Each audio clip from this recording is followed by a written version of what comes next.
We Sensei are live. Klingensmith. What's up, From my brother? How view, you that's doing what this you look morning? like, dude. I'm doing great. You look like a Japanese sensei, man, sitting there in your dojo. I don't know. It's just the view I have. It's just the way it looks. That's awesome. If only I had that kind of mobility and flexibility. Oh man. Well, for all those at home, welcome back to another episode of Iron Minds. We got my man Pedro Potato, myself. Lombard will be joining us shortly, and there he is. He's probably not ready, but we're adding him to the stage anyways. And and we're gonna say our boy Trey is still off on assignment. So have y'all talked to him lately? No, I have not, man. He's like I said, he's unfriended us for the summer. You know, that's what he's unfriended us. He doesn't he don't want to have nothing to do with us, man.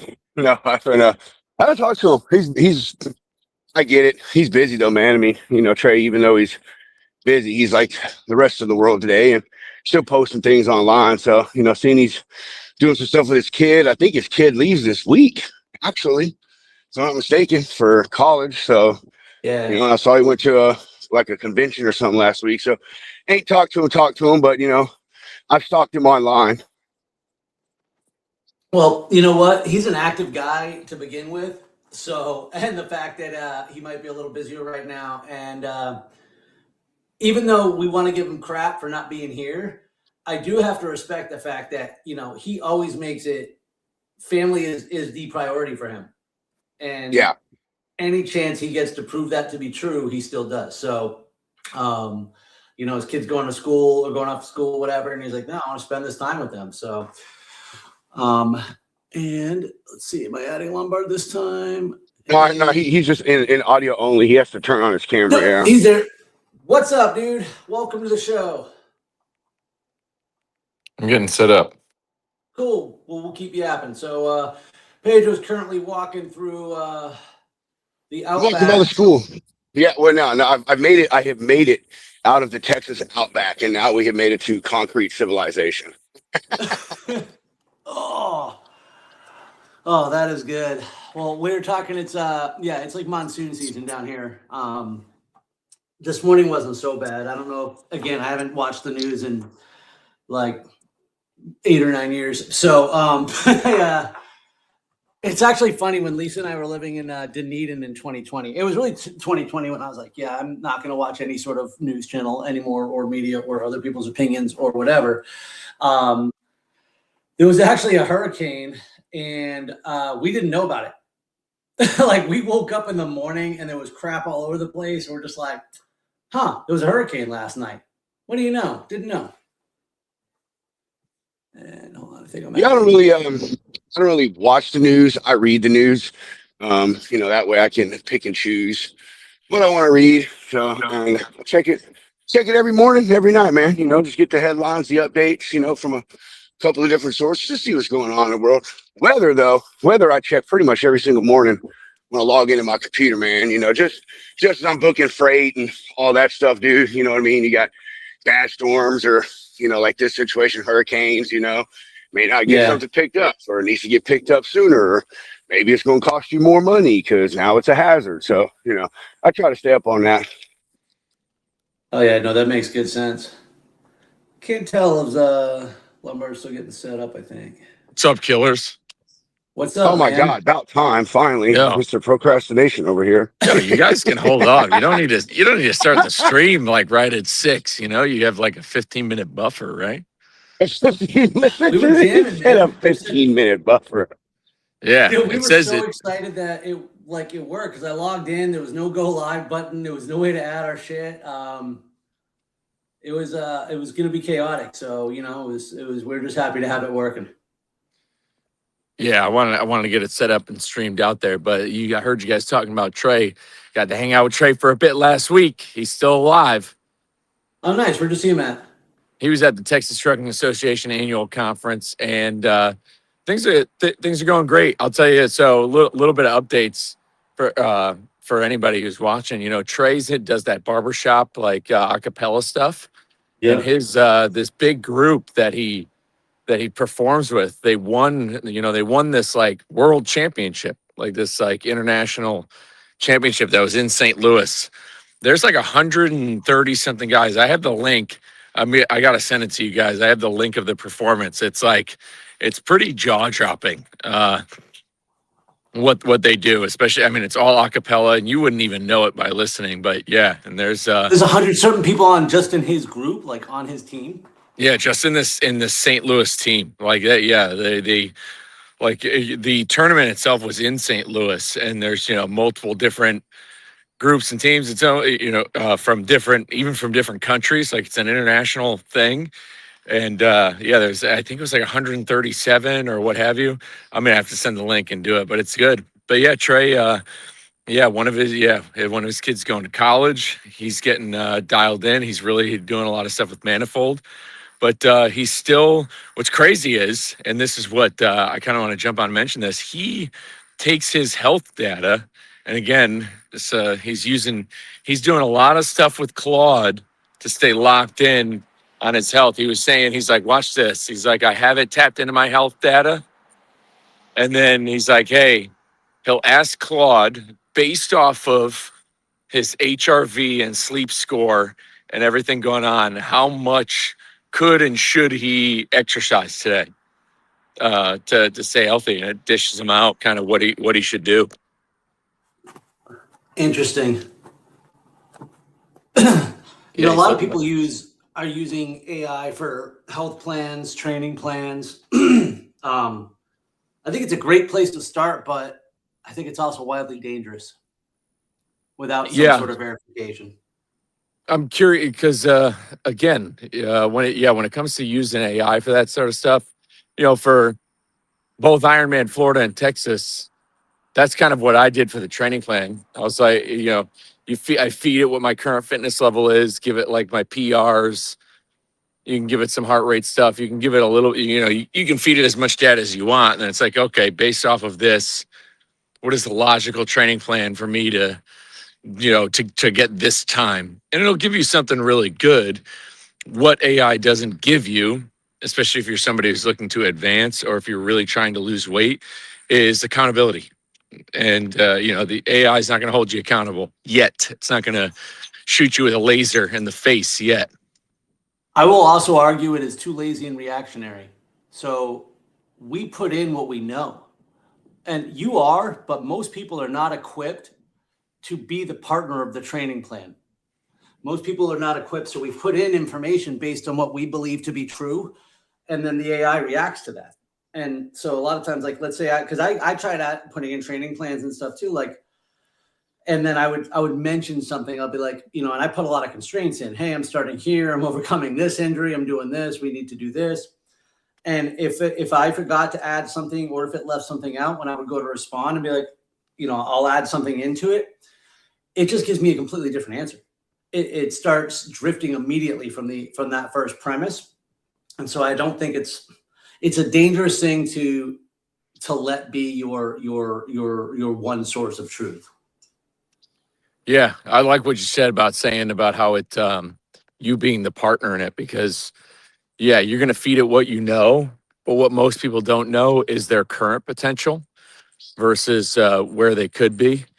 And so somebody who's trying to maybe dial in a half marathon plan, what they don't realize is that they could probably already run a half marathon if they did it today, if they wanted to, but their brain just doesn't think they can. And so they're not going to, it's not the right data. Now, don't get me wrong too, because I discovered POTS. That was all guided through my conversations with AI. But at the same time, you may remember it also gave me a very wrong answer once that I pursued through a doctor, and it still turned out to be wrong. But that's why we should have some sort of gate check here, or at least human or another source of truth to bounce things off of.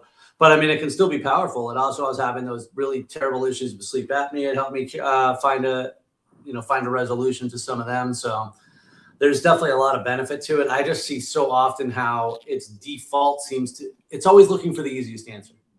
And so a lot of times it's just going to react, or it puts us in what we think we're telling it to do. And so I find it to be dangerous when we accept it to be like just 100% accurate.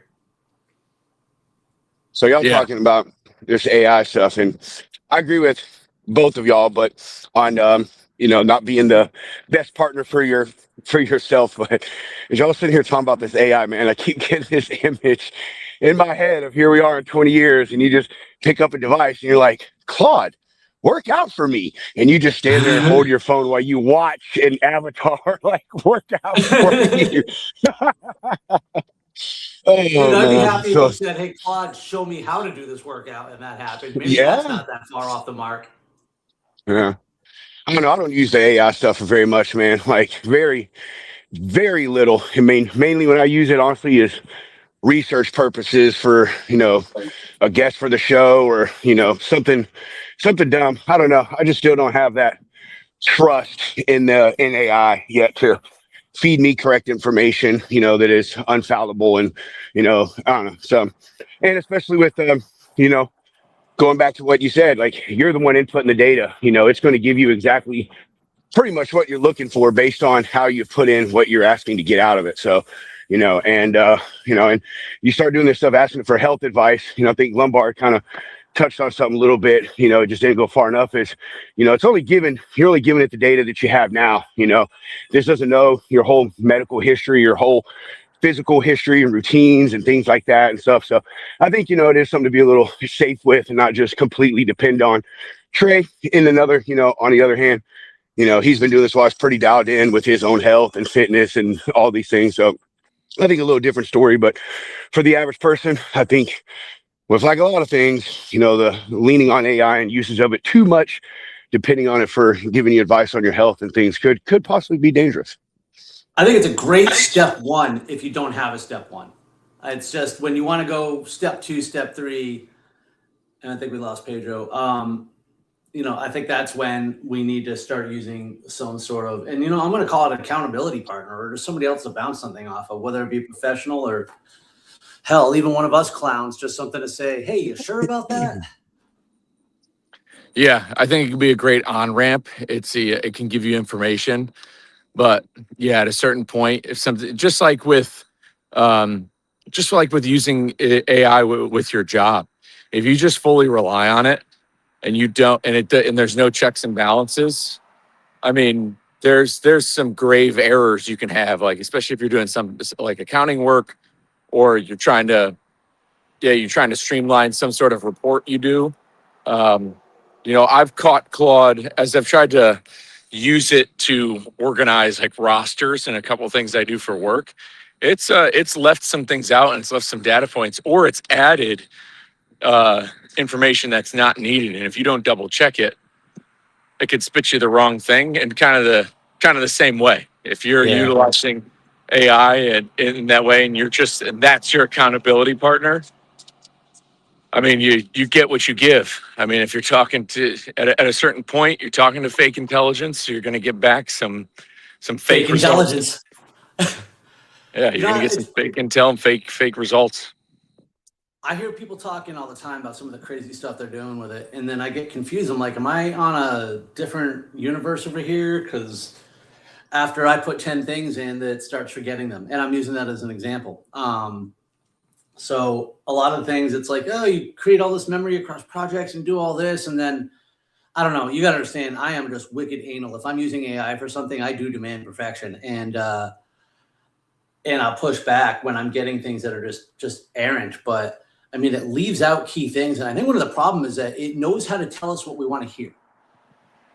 Like that's always been the thing for me. As I'll notice something, I'll really get jazzed about it, and then I'll take a minute, and then I'll be like, wait a minute, let me poke some holes in this, and then I'll find out, oh, wait a minute, it just looked good, it just sounded good. Yeah, I know. I could beat that one to death all day. Now you guys keep talking Claude. I'm still on chat. You did you graduate for a reason? Is that really I don't use any of those. What's that?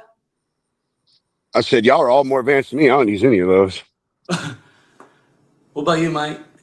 Yeah, I feel like I mean, it's just like we're using a lot for stuff at work, at Truck Parking Club, and a friend of mine, buddy of mine, is a CFO at a company.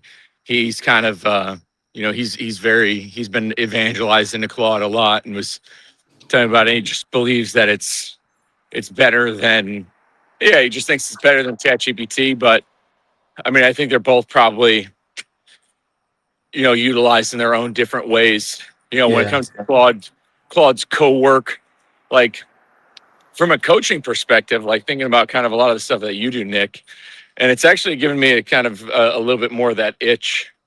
And just, yeah, like when it comes to co-work and what kind of systems that you can set up, like from a management perspective of like rosters and keeping up and it running reports for you without having to do anything.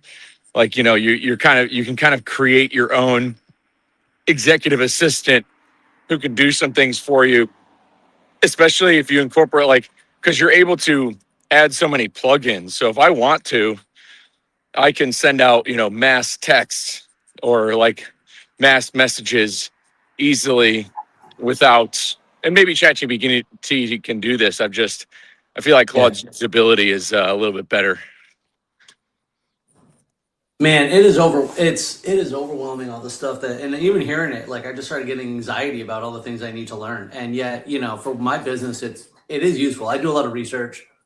Um, I do a lot of research with mine, but like, hey buddy, good boy. Did you get your walk in? Yeah, look what we got. We got the fourth member right here. Welcome to Special Iron Minds, guest. Wolfie. Good boy. Um, on the coaching, this helps me a lot because I take the transcripts from our coaching calls, I dump it in there, and then I have it not only grade me, and then I do have it extract the action items and generate their follow-ups. Now, their initial follow-up, that is, anyways. I manually stay in touch with people afterwards, but so that's useful too. And the coaching, the grading me part is actually wildly useful.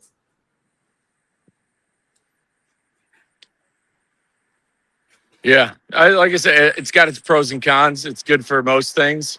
I posted, I'm still weary and skeptical of all things AI, especially when it comes to autonomous. I dropped in the newsletter last night, and I'm talking specifically vehicles. And again, within it, with how fallible current AI is, I'm not trusting what some of these companies are doing when it comes to autonomous vehicles and what they're doing. I've kind of got to. I'm really, for as much as they think, I understand it's not a matter of if, but when. But I think the when is kind of being force fed and spoon fed to us based off of rushing to failure to answering for ROI.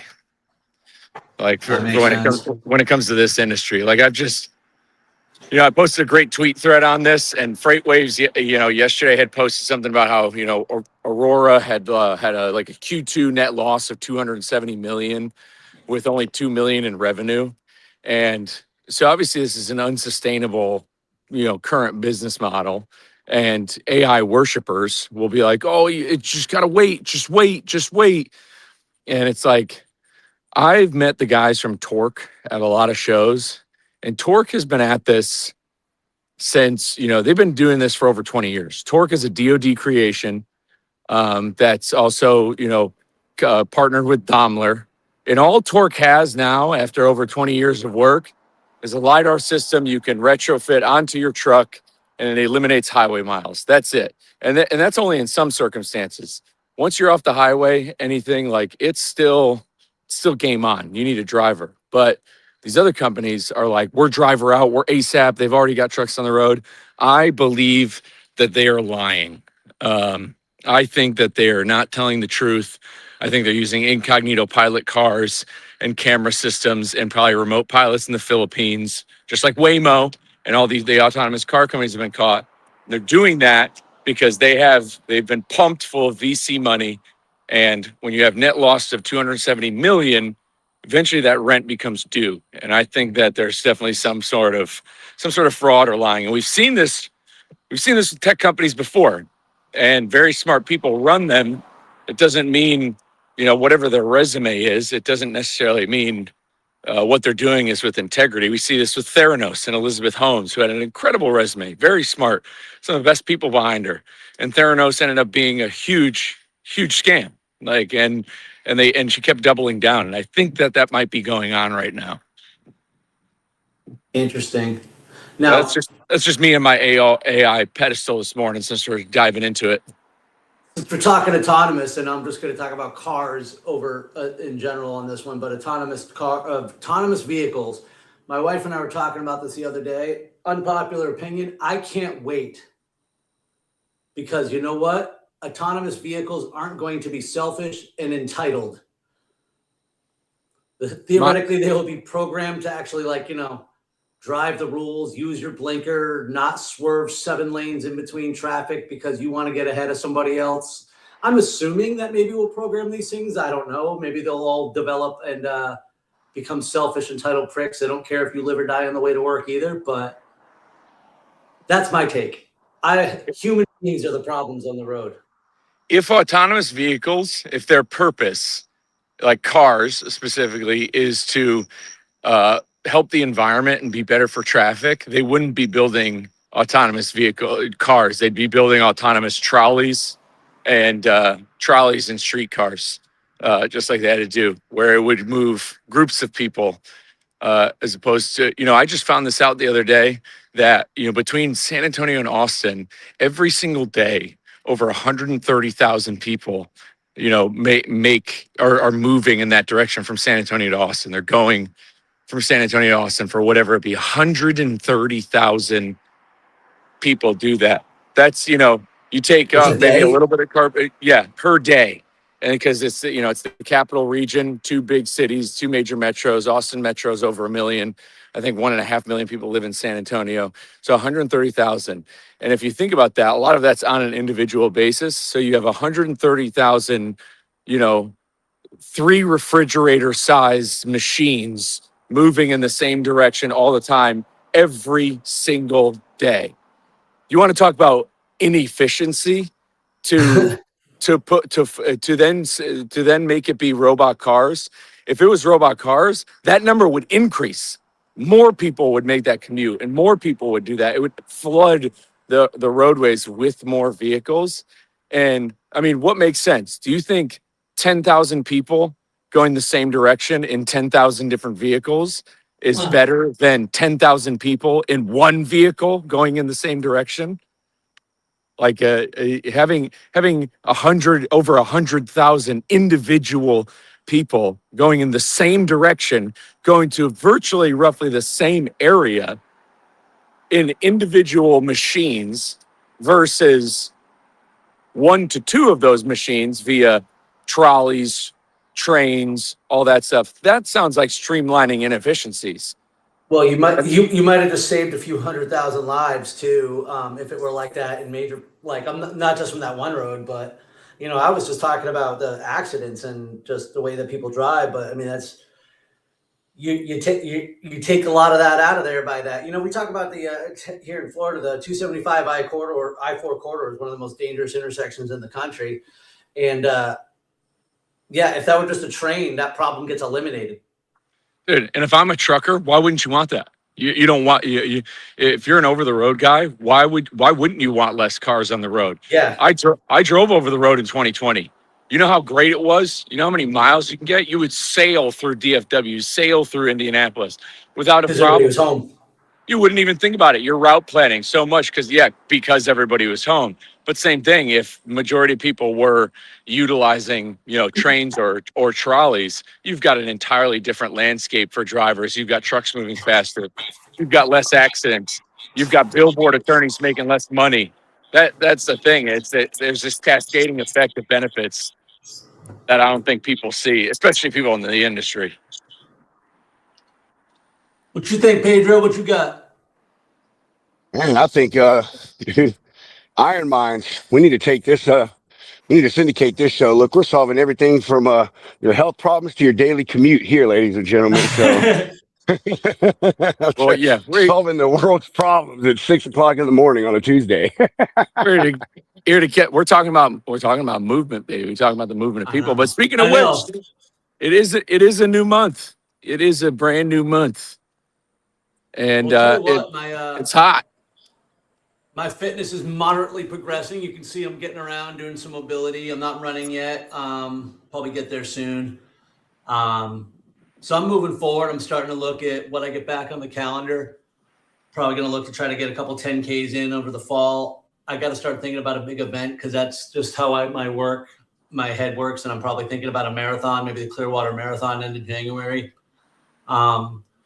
Too far to think ahead to next year. There's a Spartan in October down here. I don't think I'll be ready for. I might go out there and volunteer or help out some of the adaptive teams. And then there's one in December down here that I fully intend to race. And I think I'll make that, I guess, sort of a comeback race, really, just something to hopefully get me back in full track. Because this is the part that sucks when you can only do a little bit, because it's real easy to talk yourself out of doing any.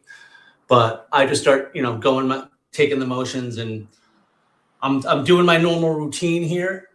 I'm just not doing the parts that I can't. So that's my fitness update. What have you been getting into?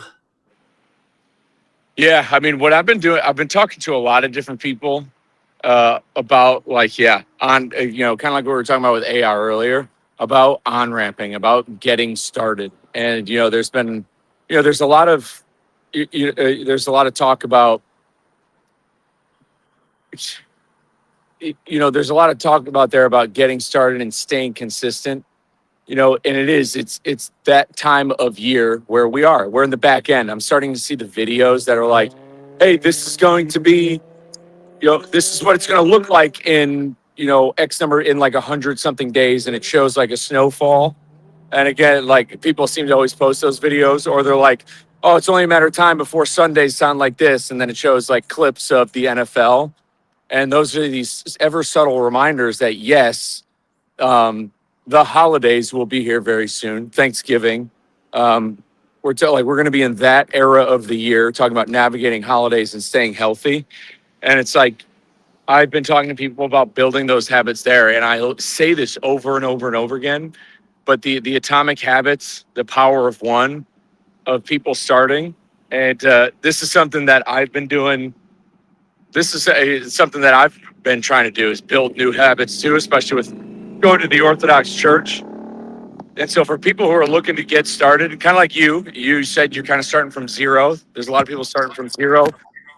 They were something before, and now they're not at that level. And so starting over is very tough, but they have to pick that one thing to commit to. And if there's one thing today that people can pick, like I talk to drivers about this all the time, that one thing, the switching to diet, the going for the walks. If you could do that one thing for the next 3 weeks, let that be your challenge. And so that's starting over. I seem to talk about starting over every single day, and it kind of drives home the point, because I'm starting over and having that conversation all the time. Because we are starting over every single day. Exactly. We're back at zero every single day you wake up. What you did yesterday doesn't matter. It's when you wake up, what are you going to do with the time allotted to you, and what you're going to do. And the more and more the longer and longer I'm in this industry, and the longer I'm in the fitness space, the more and more testimonies and comeback stories I'm seeing, where less and less excuses become tolerable, tolerable to me, where I can only tolerate people's excuses so much based off of so many different comeback stories I see time and time again. And so if you are somebody who is struggling, thinking that you can't, thinking that the food, you travel too much, I just can't do it with diet. I was talking to somebody at the TXTA annual conference last week about going to conferences and being tempted and peer pressured into drinking. And I'm like, dude, once you're just like, dude, if you tell somebody who's close to you, and if it could be a sales guy, hey, I feel like garbage right now. I feel like crap. What I'm doing outside of this conference, I am not comfortable or confident.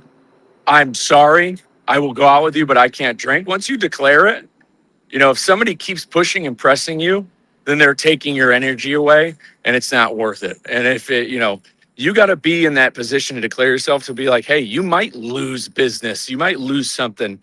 Somebody might talk about you in a bad way, but in the long run, what are you better off? Are you better off with the sale, or are you better off with more life? There's a good chance that they're not going to talk about you in a bad way. They're just not going to talk about you. Yeah, in general. Oh, well. But it's like, and that's what I've come to find is, do people want me to, are there people who maybe want me to go out and be like that and be kind of like the old party guy self of me when I go to these events? Sure.